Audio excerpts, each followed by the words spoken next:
Okay, today we're going to address the fuel system on this Cummins project. So, if you guys watched the last video, you saw that we took these injectors that the customer purchased. These are a used set of injectors, and we went ahead and tested them to make sure that they were going to be decent.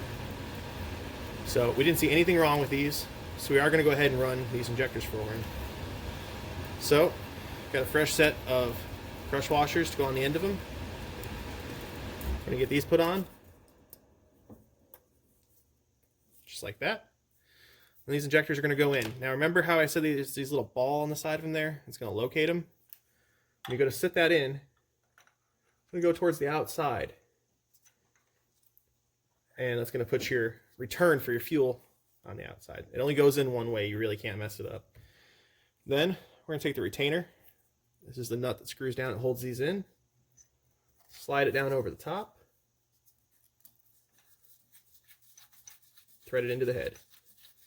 Now, I know you guys can't see very well from over here, so I'm going to go ahead and move my camera setup, and I'll show you on the next one better. I'll show you how we locate them, all that stuff. But we're going to get all 6 of these put in, torqued, and after this, we're probably going to hop over to the injection pump. We'll throw some delivery valves in it today. Alright, so we're going to throw the next one in here, and remember what I was telling you about that little locator? You guys can kind of see that. Let me grab a flashlight real quick. Too bright. Try a little less for you guys. There you go. You can see right there on the outside, there's a divot where the little ball on these lines up. Alright. So we're just going to keep working our way down the line here. And try to get you guys see what we're doing here. Getting these injectors installed.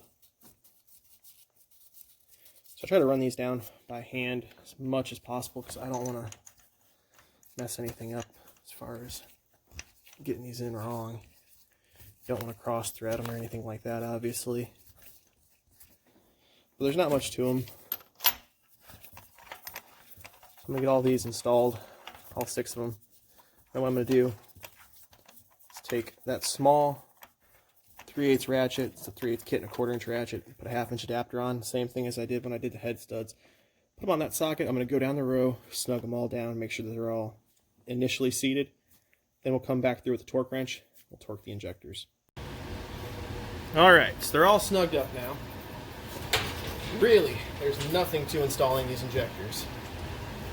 Just got to move stuff out of my way so I can get in here. Torque wrench. That's it. These only go to 44 foot-pounds.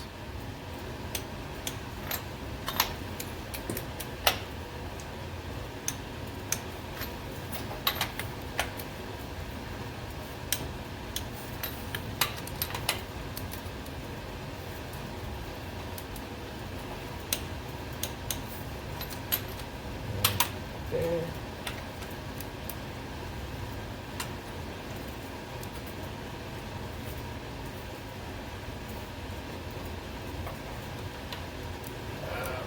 On that hole. There we go. That's all of them torqued to 44.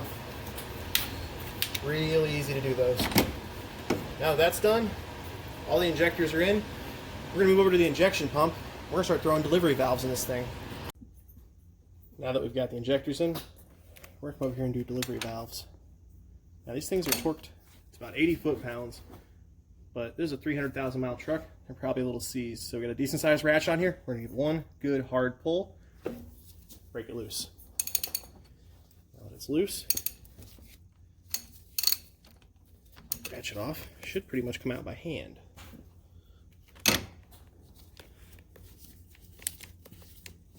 I said pretty much.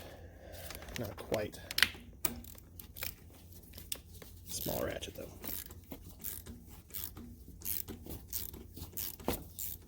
There we go.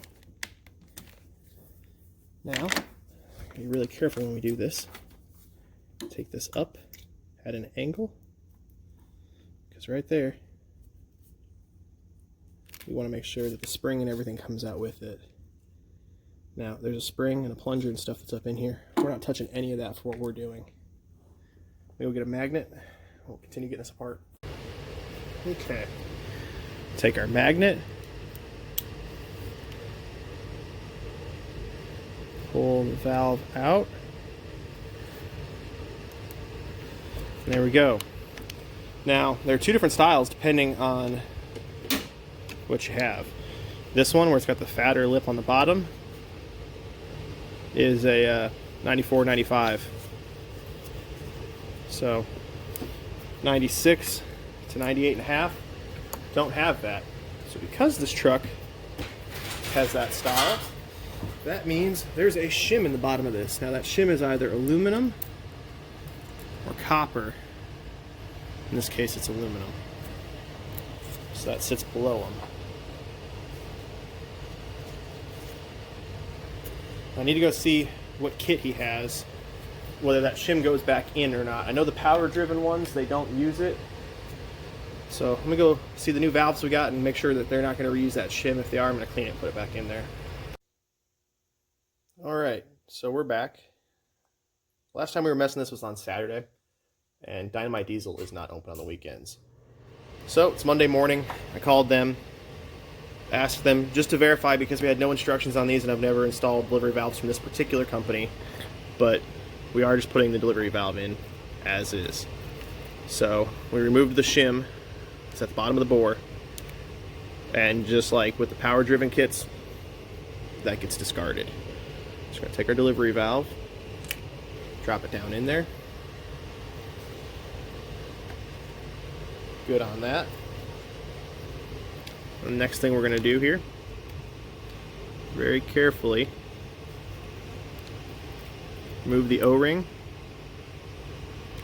We're going to replace that. Now we have a whole new set of them that came with the kit. They come in a bag, pre-lubed.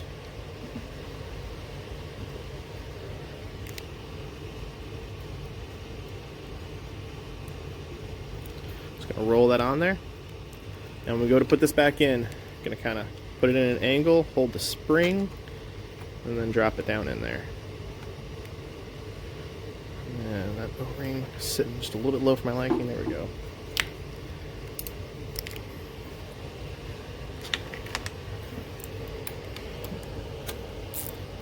And for right now, we're not going to torque them. We're going to do those all at once. Put it down on there. Give me my socket back. Then we're going to go to the next one, just like that. These aren't too bad to do. Just be very careful. Make sure that you're being very clean while you're working in here. You know, you want to be clean anytime you're working inside of an engine. You know, you don't want to introduce any dirt or anything like that. You're just going to be causing problems. But especially when I'm dealing with injection pumps and governors and stuff like that, be the cleanest you've ever been in your life. Take time. And if you don't know something for sure, like with that shim, do we use it? Do we discard it? Every other kit I've done discards it, but this didn't come with instructions. It didn't say anything. So until I found out for sure, we're never going to make an assumption on something like that. So now that we've gotten that taken care of, I'm just going to keep working on down the line here, doing all the delivery valves on this thing. They're not bad to do. Definitely something you can do at home. You're going to need a specialty socket to be able to remove the delivery valves, but it's not a hard socket to find. I know like Power Driven has them on their website available.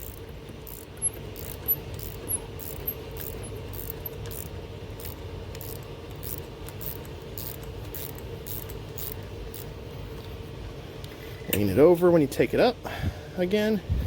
Now this one, the O-ring, was already halfway off coming out of there. So there we go. Came out with the spring and everything as it was supposed to.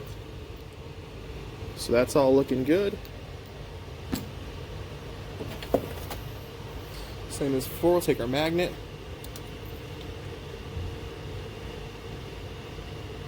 There's our delivery valve.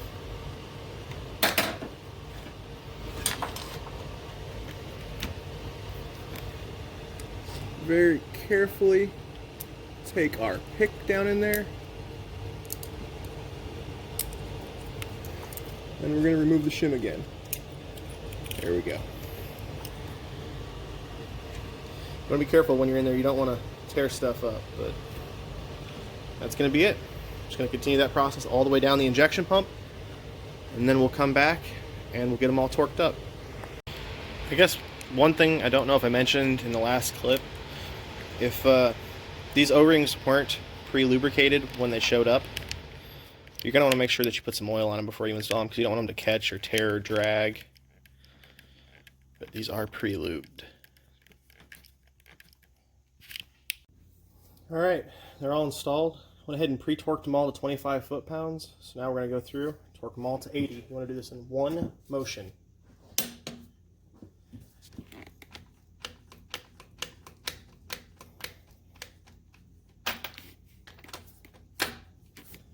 Again, one motion till it clicks.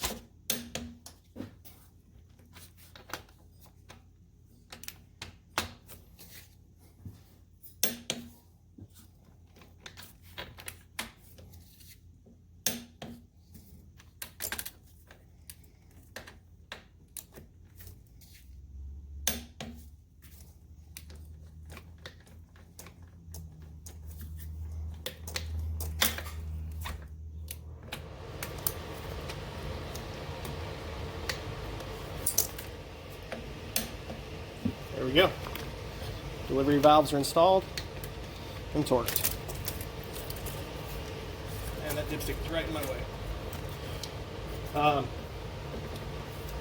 If you were just doing these as is on your truck, now would be the time where you go ahead and get your fuel lines reinstalled.